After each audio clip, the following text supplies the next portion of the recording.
హరహర మహాదేవ శంభో శంకర. హరహర అంటే చాలట. తెలిసి తెలియక చేసిన పాపాలన్నీ ఇట్టే హరించుకుపోతాయట. జన్మకో శివరాత్రి మహాశివరాత్రి అన్నారు. ఓం నమ శివాయ అనే పంచాక్షరి మంత్రంతో ఈ మహాశివరాత్రి పర్వదిన పండుగ విశేషాల గురించి మనం పూర్తి వివరాలతో ఈరోజు పూజా విధానంలో తెలుసుకునే ప్రయత్నం చేద్దామండి. 2025 సంవత్సరంలో మహాశివరాత్రి పండుగ ఫిబ్రవరి 26వ తారీఖు బుధవారంతో కలిసి వస్తుంది. మహాశివరాత్రి అంటేనే వెంటనే మనందరికీ గుర్తుకు వచ్చేది ఆ శివయ్యకి అభిషేకం, ఉపవాసం, జాగరణతో పూజ చేయటం. ఈ మహాశివరాత్రి పర్వదినాన శివపార్వతుల కళ్యాణం జరిగిందని, అలాగే ఈ మహాశివరాత్రి పండుగన రాత్రి వేళ సమయంలో లింగాకార రూపంలో ఆ శివయ్య ఆవిర్భవించారని చెబుతారు. మరి ఇంతటి మహిమాన్వితమైన పర్వదినాన మనలో చాలామంది అఖండ దీపం వెలిగించి ఉదయం నుండి ఉపవాసం ఉండి రాత్రి వేళ జాగరణతో శివయ్యకి లింగాకార రూపంలో అభిషేకించి 4 జాముల్లో కూడా పూజ చేస్తూ ఉంటారు.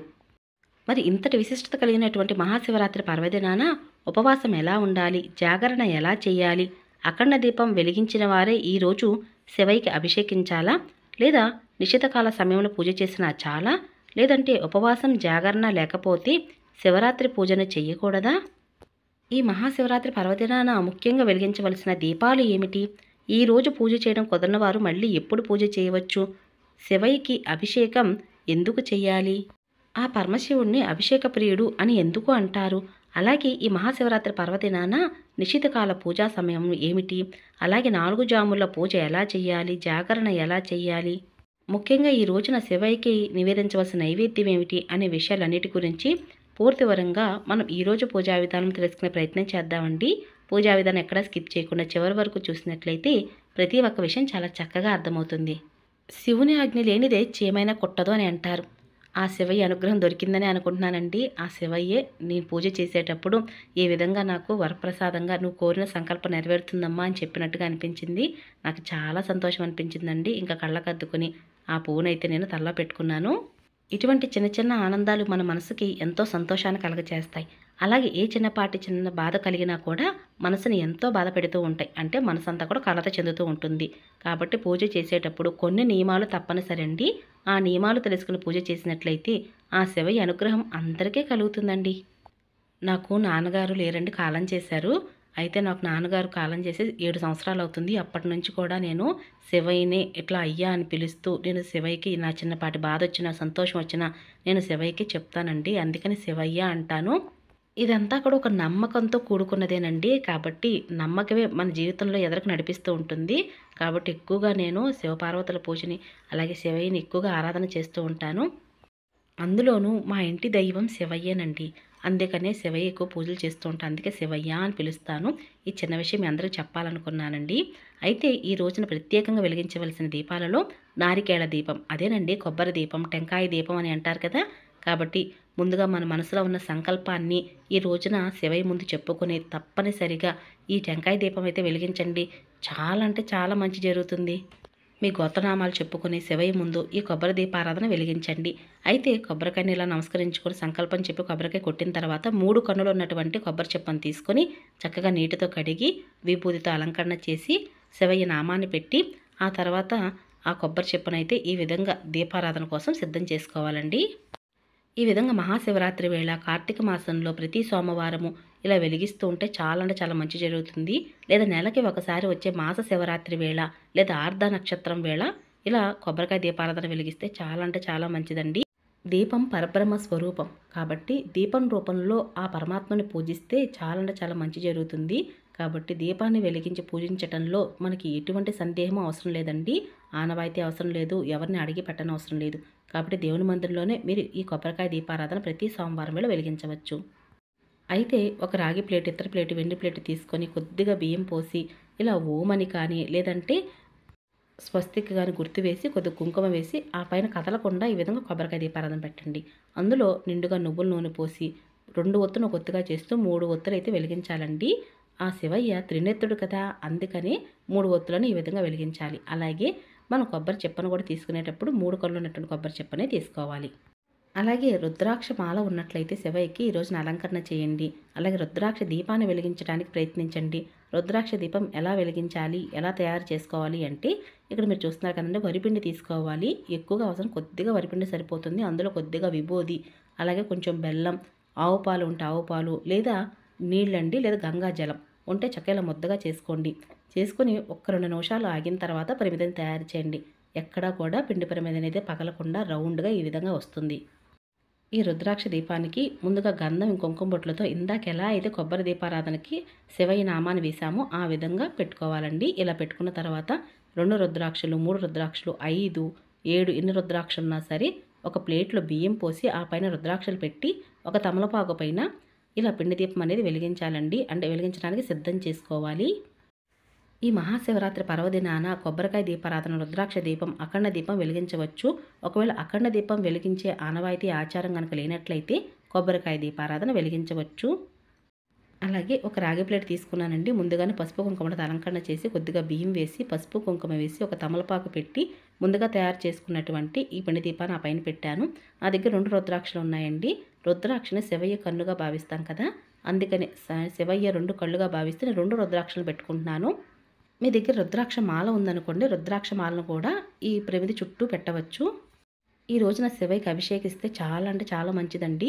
మరి అభిషేకం అనేది ఉదయం వేళ చేయవచ్చు, సాయంత్రం వేళ చేయవచ్చు, లేదా మహాశివరాత్రి ఆ పండుగ పర్వదినంలోనే విశిష్టత అంతా ఉందండి. రాత్రి వేళ శివలింగాకార రూపంలో ఆ శివయ్యకి అభిషేకించటాన్ని మహాశివరాత్రి పండుగ అంటారు.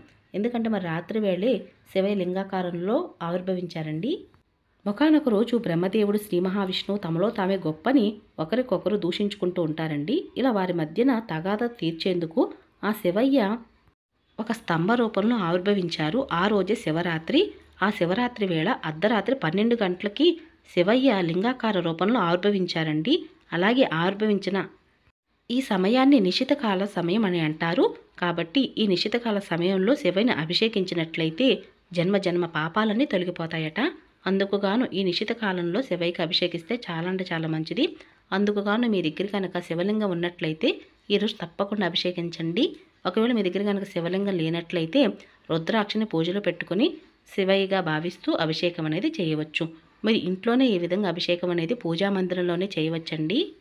అలాగే ముందుగా సిద్ధం చేసుకున్నటువంటి నారికేళ దీపము, అలాగే రుద్రాక్ష దీపాన్ని కూడా ఈ విధంగా శివయ్య ముందు పెట్టుకోవాలి. అలాగే మనం ఎన్ని పూజలు చేసిన ఆదిదేవుడైన వినాయకుడిని కూడా ముందుగానే పూజలో పెట్టుకొని ఇక నిత్య దీపారాధన వెలిగించాలి. నిత్య దీపారాధన వెలిగించిన తర్వాత వినాయకునికి పూజ చేసి ఆ తర్వాత నారికేళ దీపం, రుద్రాక్ష దీపం, అఖండ దీపాలన్నీ వెలిగించవచ్చు.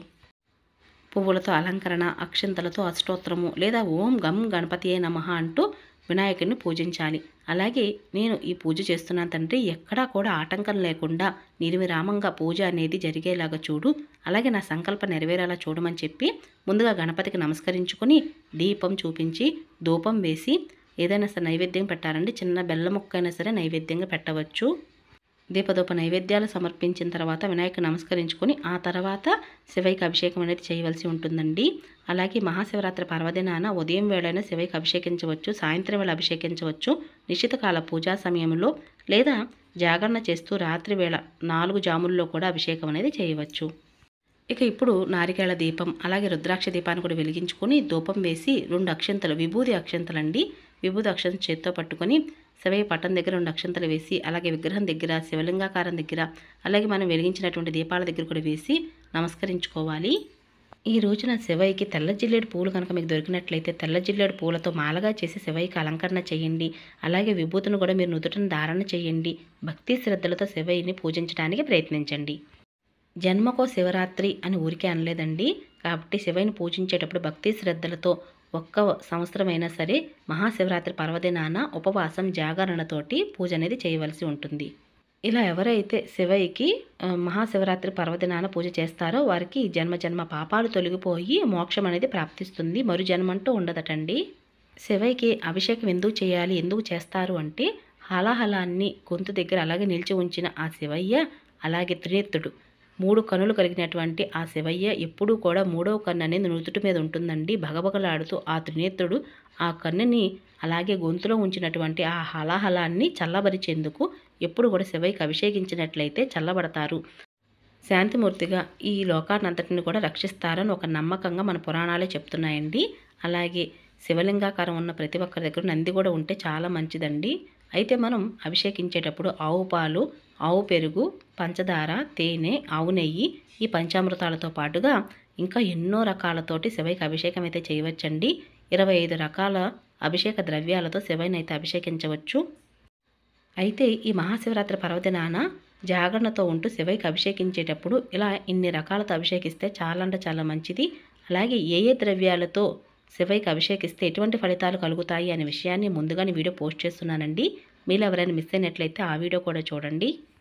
ఇక్కడ నేను ఆవు పాలు, ఆవు నెయ్యి, తేనె, పంచదార, ఆవు పెరుగు, అలాగే బిలవదళం నీళ్లు, గరిక నీళ్లు, అలాగే విభూది నీళ్లతోటి అభిషేకిస్తున్నానండి. చాలా అంటే చాలా మంచిది శివయ్యకి ఈ రకంగా అభిషేకిస్తే. అలాగే కాసిన చెమ్ము నీళ్లతో కనుక శివయ్యని అభిషేకించినా చాలండి, ఇట్టు ఉప్పొంగిపోతారు. శివయ్య బోళాశంకరుడండి. కాబట్టి భక్తితో ఎవరైతే పూజ చేస్తారో వారి ఇంట ఆ శివయ్య అనుగ్రహం తప్పకుండా కలుగుతుంది.